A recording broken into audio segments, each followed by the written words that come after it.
Palabra a palabra. Es momento de que vos puedas conocer, saber más de lo que pasa en nuestra ciudad con alma de pueblo. Entrevistas Atardeceres 2020. 18:44 minutitos de la tarde de este 28 de agosto del 2020, el señor profesor de historia, de cabecera, puedo llamarlo, disculpe, no sé si es así, pero el señor Francisco Punzi. Buenas tardes, ¿cómo le va? Buenas tardes, ¿cómo está Víctor? Buenas tardes a toda tu audiencia también, ¿cómo andan?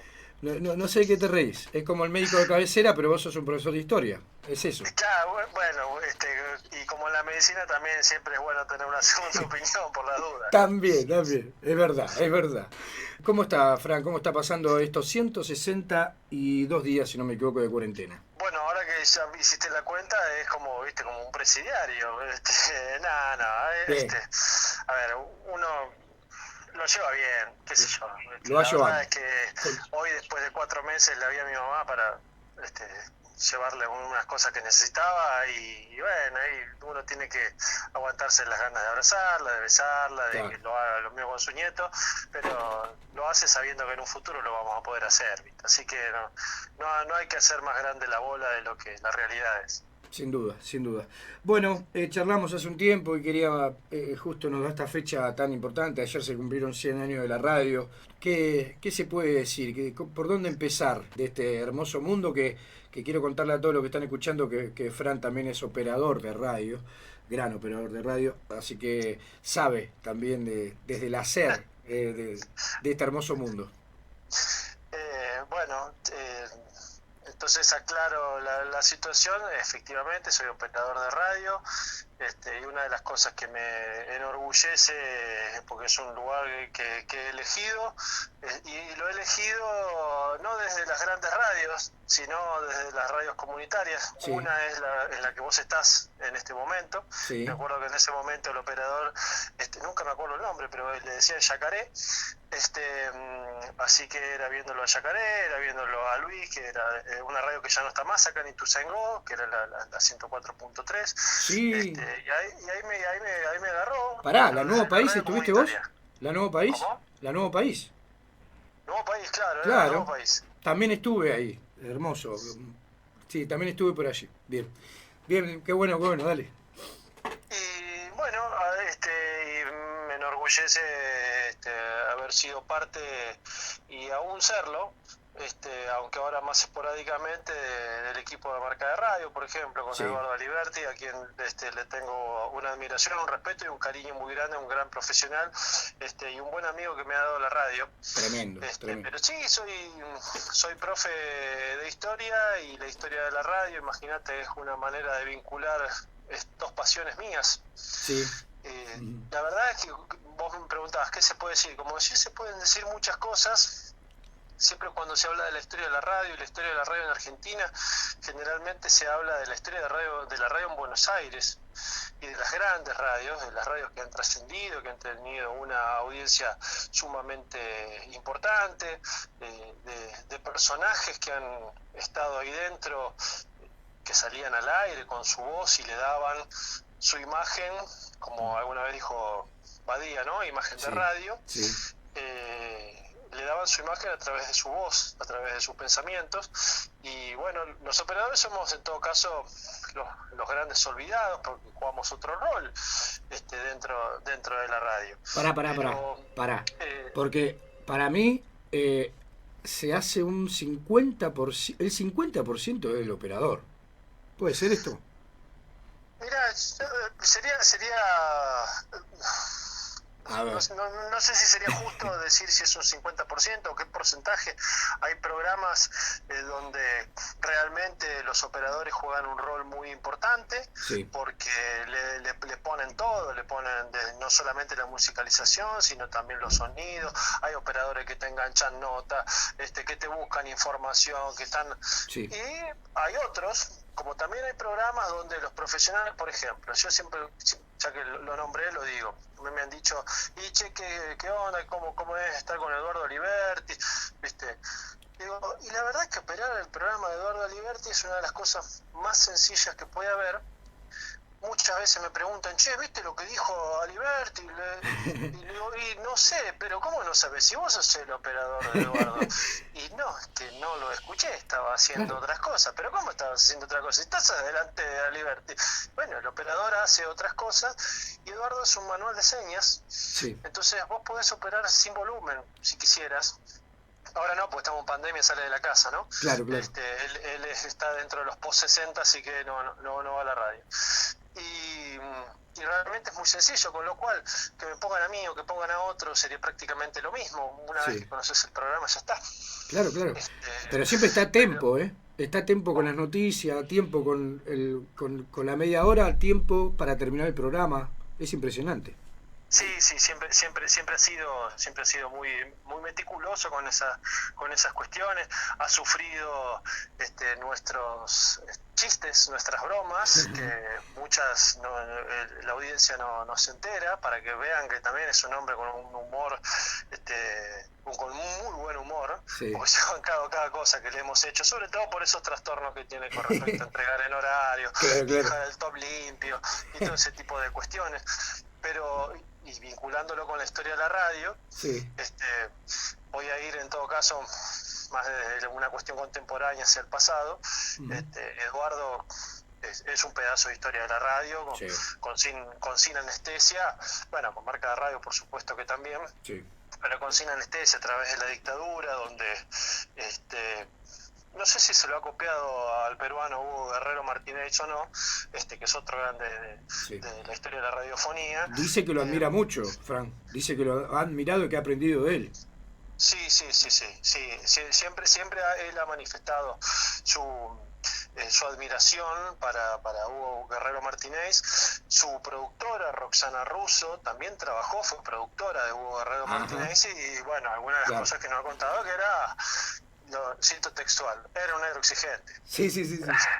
Aparte dice que decía siempre Eduardo, decía los silencios. Si algo aprendí de él, son los silencios. Bueno, y justamente, él en Sin Anestesia, uno de los recursos que utilizaba para criticar al gobierno militar, él y Magdalena Ruiz Guiñazú fueron uno de los pocos que leían Gacetillas de las Madres, por ejemplo, ¿no? Sí. Pero le acercaban informes para que leyera informaciones al aire, y Eduardo las leía con una entonación muy particular y haciendo pausas prolongadas, silencios prolongados que no son baches, hay una diferencia. Sí, claro. Con lo cual dejaba entrever que lo que estaba leyendo era una cosa que no se podía creer, y con el silencio hacía la crítica. Hay que ser muy hábil para hacer eso. Sí. Y bueno, y esos personajes como él, como tantos otros que han pasado por la radiofonía, uno no podría decir, y bueno, el 50% es el operador. Y no, ponele que el 10, qué sé yo, no sé qué porcentaje será.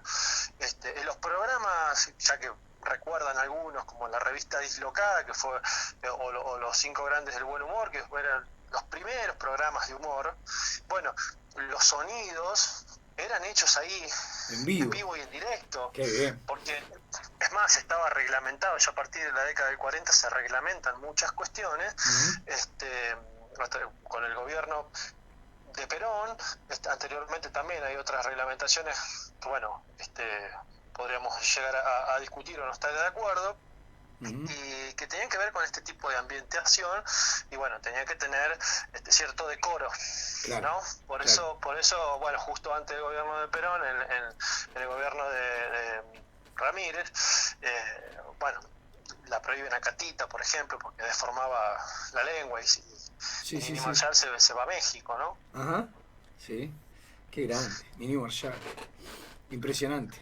Estaba recordando acá, Fran, ¿me escuchás? Sí, perfectamente. Estaba recordando un oyente hace un ratito, para que no se me fue acá de la compu, ya te lo digo, que en el 64... Eduardo, por ejemplo. Sí, en el año 64... En el año 64 escuchaba con la mamá... Ay, para que se me complicó, Cari, Acá está. Bien. Acá está. Dice, con mi madre escuchando la novela de Fernando Ciro, ¿sí? En el 64, Miriam, una oyente, dice que escuchaba con la madre esa novela por la radio. Qué increíble, la cantidad de actores, guionistas, el director, todo por la radio, esto que vos decís de los sonidos, es impresionante lo que era la radio, ¿no? Una de las cosas, uno puede dividir la historia de la radio según las problemáticas que uno quisiera abordar o desde donde digamos, desde la reglamentación, por ejemplo, se podría hacer. En cuanto a los programas en sí, cuando se inicia, porque, a ver, la tecnología de la radio es una tecnología militar. Como toda tecnología militar, o la gran mayoría de tecnologías militares, pues terminan siendo de uso civil. Uh-huh. Vamos a citar por caso, el celular, internet.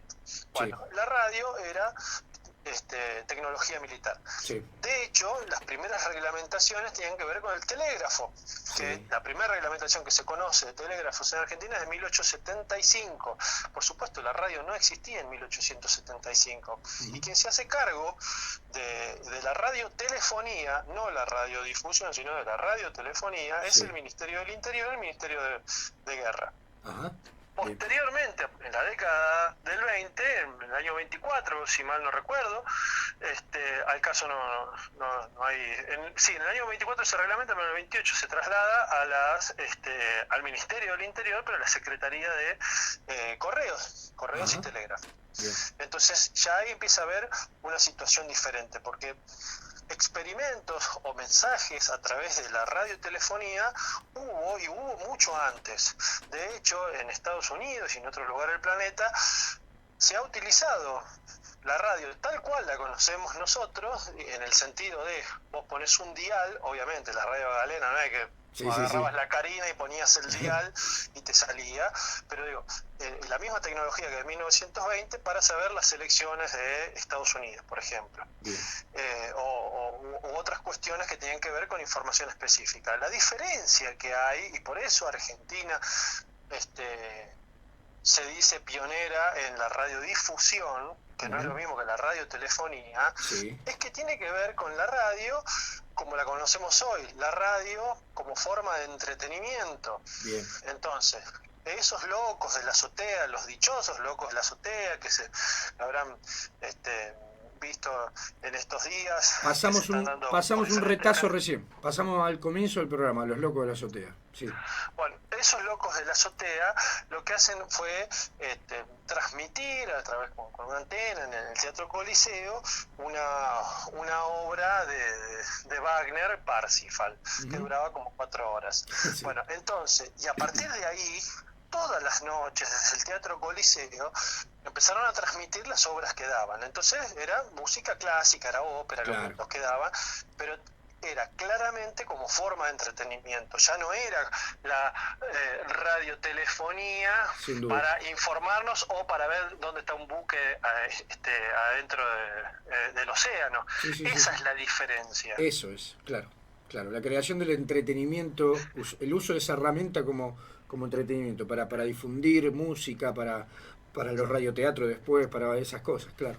Claro, el radioteatro ya a finales de la década del 20, uno de los primeros que se conoce es Chispazo de la Tradición. Insisto, esto es dentro de las radios de la ciudad de Buenos Aires. Sí, claro. A finales de la década del 20 había un puñado de radios, cerca de 20 radios en toda Argentina, de las cuales 14 estaban en la ciudad de Buenos Aires, con lo cual en el territorio nacional no estaba tan difundido, sí dentro de la ciudad de Buenos Aires y sus alrededores. Se empieza a utilizar el radioteatro, pero el radioteatro va a llegar a su esplendor a mediados de la década del 30, con lo cual ya pasás de una programación más bien musical, con un poco de información, porque también habían algunas legislaciones a mediados de la década del 20 con respecto a qué tipo de información se puede dar. Había una pelea entre los diarios y la radio, porque cuando surge la radio, el periodismo gráfico, o muchas personas pensaron que el periodismo gráfico iba a desaparecer, y lo que sucedió es que no desapareció, que Crítica se compró, mejor dicho, una de las radios, que el diario La Nación compró otra de las radios, que posteriormente será Radio Mitre. Entonces empezó a haber ciertas cuestiones entre los medios y empezaron a salir las revistas específicas que hablaban de la radiofonía. Una de las más conocidas, Radiolandia, que sí, hablaba de espectáculos, ¿no? Sí, Hablaba de la radio en sí, pero no es que era específicamente de la radio, sino de de las cuestiones del espectáculo, del cine mudo por aquella época, del teatro, y bueno, y dentro de esas revistas que salían semanalmente, lo que trataban de hacer era orientar al lector qué era lo que pasaba en la radio de Buenos Aires particularmente, y qué es lo que era más escuchable, qué es lo que no, bueno, y así querían influir en las personas. La radio, como forma de entretenimiento, fue un elemento central y vital en esa sociedad de consumo que se inicia en el siglo XX, obviamente uno lo puede ubicar antes, ¿no? Pero en el siglo XX se inicia realmente esa sociedad de consumo, que tenían la capacidad de influir sobre una cantidad de personas sumamente importante. Insisto, una cuestión es influir y otra cosa es determinar.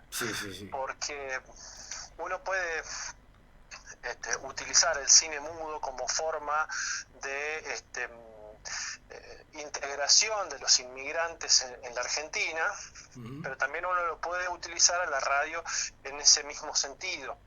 Pero la radio no es que daba su mensaje sin tener criterio de lo que sucedía en la sociedad. Vamos, es un elemento dinámico. Entonces, cuando empiezan a surgir varias radios, y bueno, si a mí no me gusta lo que está diciendo me paso a la radio de al lado y empiezo a escuchar la radio que está al lado.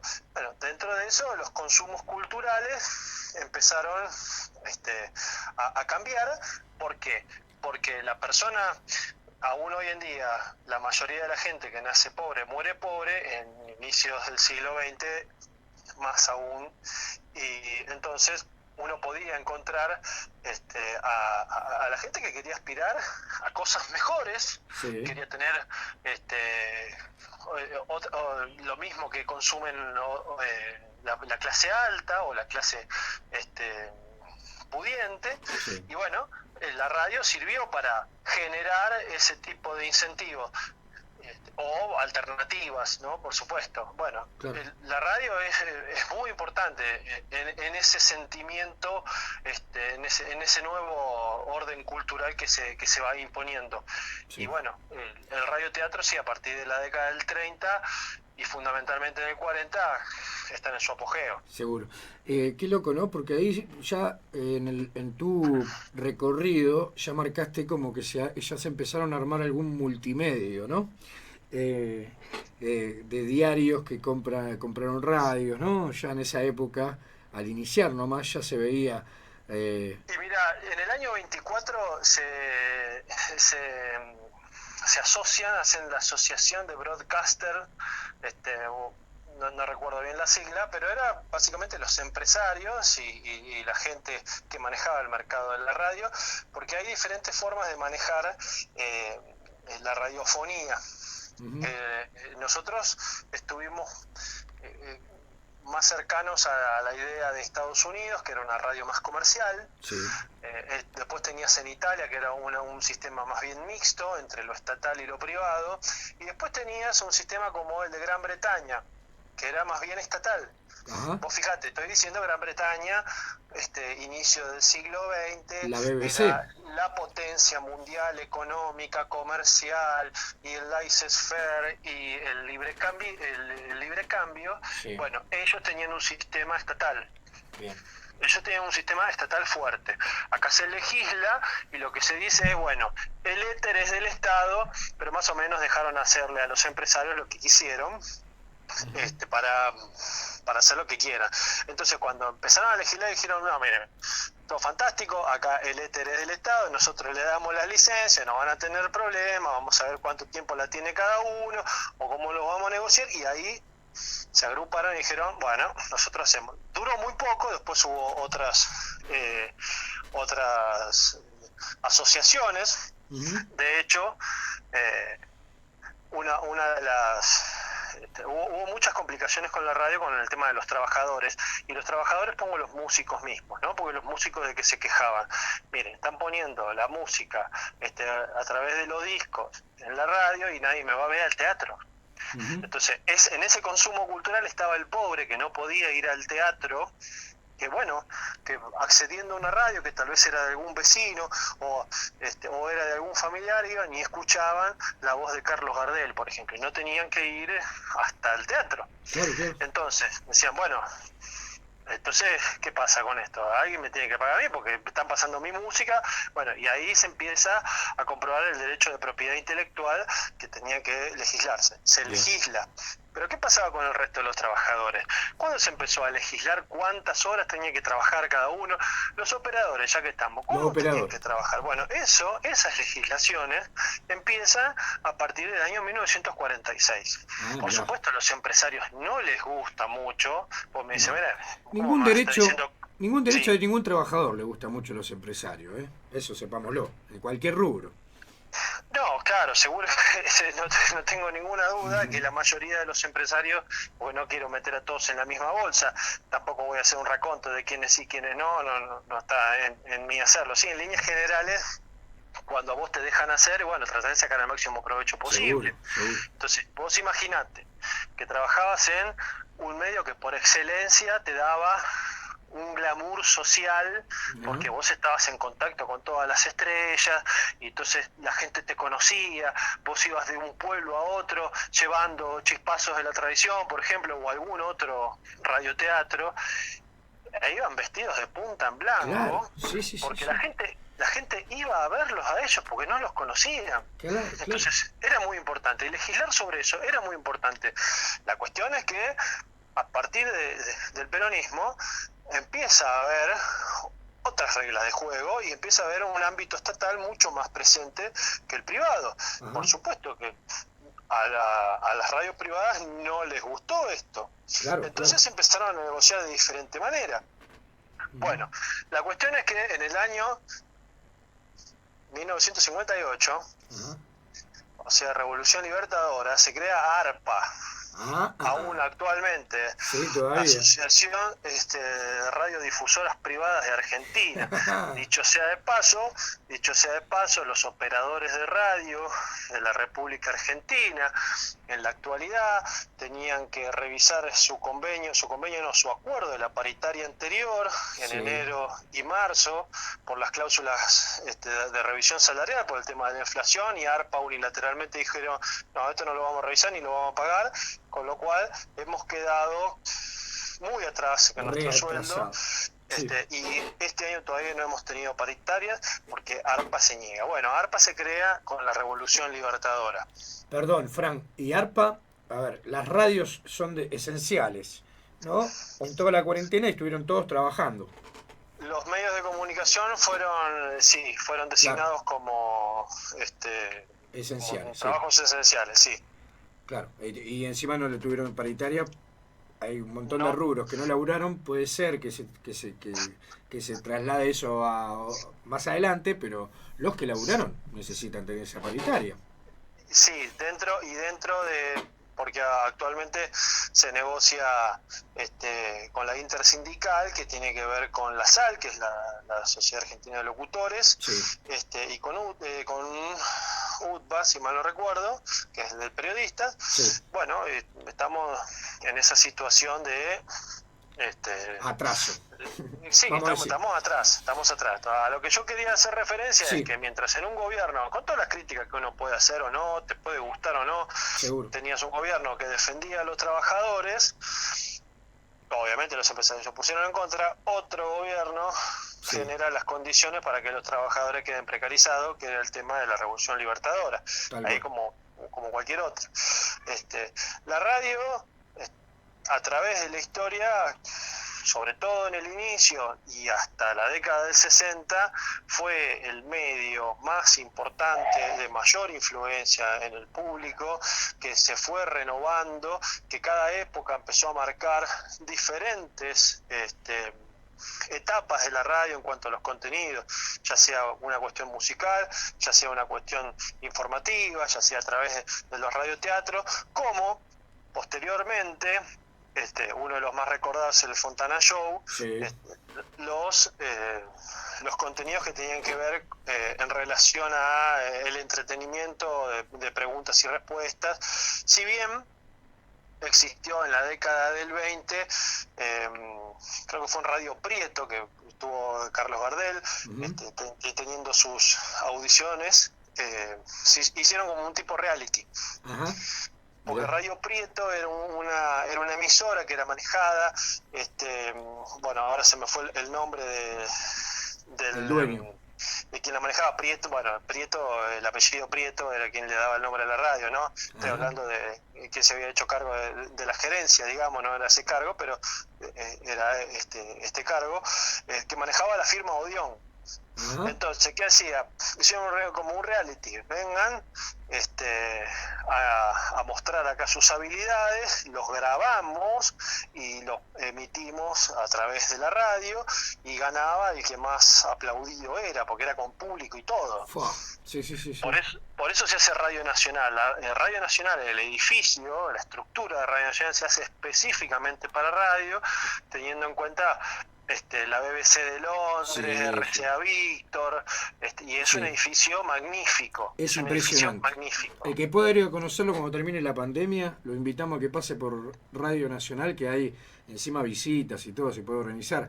Sí. Es impresionante, el auditorio, lo pude conocer, los estudios inmensos, ¿viste? El piano, el piano que hay abajo, es increíble. No, pero el tema es que yo ahora no sé FM Rock si tiene un piano, pero el resto de los estudios, todos tienen un piano. Sí. La folclórica tiene un piano, Sí, el auditorio, que es inmenso, también tiene un piano, tiene un órgano. Sí. Tiene un órgano de tubo. Es hermosísimo. Hermoso, Hay Maipú hermoso. 555, que era la vieja Radio El Mundo, que después pasó a ser Radio Nacional. Radio Nacional, tal cual. Fran, tenemos un montón de cosas por delante, hay un montón de retazos de estos 100 años de la radio. Es un gustazo siempre escucharte. ¿Te queda algo que decís, esto no lo puedo dejar de decir, que podamos recordar de esta historia rica que tiene la radio? Es para hablar 10 programas seguidos. Me quedaría. Sí, no quisiera caer en algún nombre en particular, sino en todo caso la radio como medio masivo de comunicación y que tiene o que tuvo en su momento mayor que ahora un poder de influir en las decisiones de las personas. Sí. Y de influir en los gustos, por ejemplo, como puede ser un gusto musical o por algo. Sí. También hemos tenido dentro de la radio no solamente una cuestión comercial, sino grandes personajes que nos han hecho pensar y repensar nuestras propias ideas, nuestros propios pensamientos, y quisiera rescatar a las radios comunitarias, a las radios populares, Sí. a las radios de las universidades, de las escuelas, de las comunidades indígenas, y por supuesto a nuestras propias radios locales como esta, como Nueva Argentina, porque uno puede hablar de los grandes estudios de radio, de los grandes personajes, y se olvida que muchas veces, y hay muchas personas, que la radio significa mucho porque es una compañía, porque los acompaña en sus días o de soledad o en su trabajo, y no necesariamente son las grandes radioemisoras, las grandes radios, sino que son las radios más cercanas. Sí. Cuando uno va a un pueblo, a mí me gusta mucho ir cuando uno Ir a viaja conocer una por el radio, país. sí. Yo pongo la radio, generalmente pongo FM, si no importa, pongo AM, Sí. y busco hasta que encuentro una. Sí. Si no me gusta, cambio, por supuesto, pero generalmente la primera que encuentro la dejo hasta que se pierde la señal. Uh-huh. Y vos te das cuenta que la radio forma parte de ese pueblo, de esa localidad, que los mensajes que brindan son muy diferentes a los de las grandes radios, pero son tanto o más valederos que los de las grandes radios, porque se conocen entre sí. Entonces me parece que hay que rescatar esas radios, que bueno, ese proceso se empezó a dar particularmente a partir de la década del 80, ¿no? Sin duda, sin duda. Hermoso esa relación de la radio con con cada uno de esos pueblos y ciudades. Y bueno, y ni hablar cómo penetraron todas esas radios grandes, con grandes personajes, locutores, periodistas. Estaba recordando a Baunes, qué mujer increíble. Es increíble. Nada, un montón de gente. Si nos ponemos a hablar, Fran, de verdad, no, y cómo te marca la radio en la vida, siempre recordás el programa que escuchabas en algún momento de tu vida, algo importante que te pasó en la vida, para mal o para bien, y ese programa de radio, ese momento en la radio, lo recordás, ¿viste? Siempre hay algún momento en la vida que uno lo asocia con la radio. Es impresionante, sobre todo a las personas de más de 30. Sí. Que no te estoy diciendo una persona vieja, te estoy diciendo una persona de más de 30, sí. porque ahora hay muchas redes sociales, muchas Sí. nuevas tecnologías. Sin embargo, la radio, que ya la mataron tantas veces como la cigarra, sí. y sigue viva, pero sí, siempre hay muchas anécdotas con respecto a la radio, aunque sea de fondo. Sí, tal cual. Siempre está. Y a los grandes acontecimientos que uno escuchó a través de la radio. Fran, mil gracias por este rato. Es muy valorado, seguramente por mí sin duda, pero por la gente que está escuchando también, para saber un poquito más. Y nos encontramos la próxima, próximamente. Bueno, cómo no, con todo gusto, Víctor. Te mando un abrazo grande, un abrazo a la audiencia. Dale, un abrazo grande. El señor profesor de historia de cabecera de Atardeceres, el señor Francisco Punzi, hablando en estos 100 años de la radio.